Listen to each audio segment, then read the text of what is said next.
ang tamang pagsaing ng kanin sa rice cooker. Paalala, tuwing tayo ay magsasaing, siguraduhin malinis ang kamay. Ihanda ang mga sumusunod. Isang malinis na measuring cup, bigas, kaldero, tubig, at rice cooker.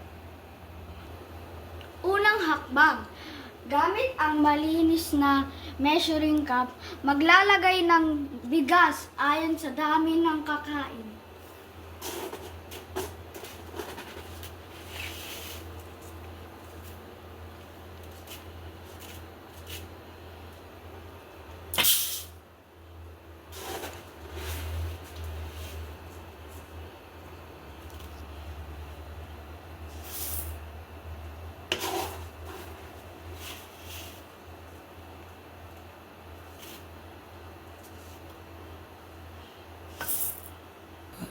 Ikalawang hakbang, hugasan ng 2 beses ang bigas gamit ang malinis na tubig.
Ikatlong paraan, lagyan ng tubig ang rice cooker ayon sa dami ng bigas.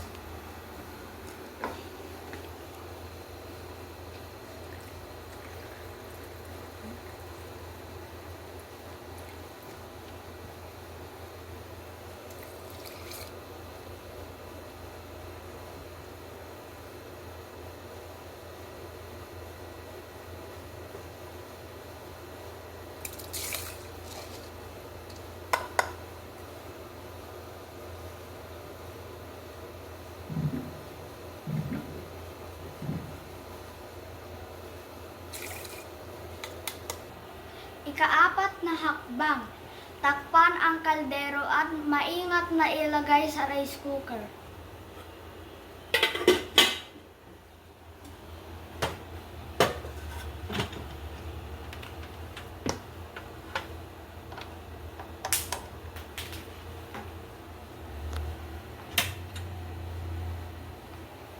Antayin kumulo. Ikalimang hakbang, antayin mainiin ang kanin.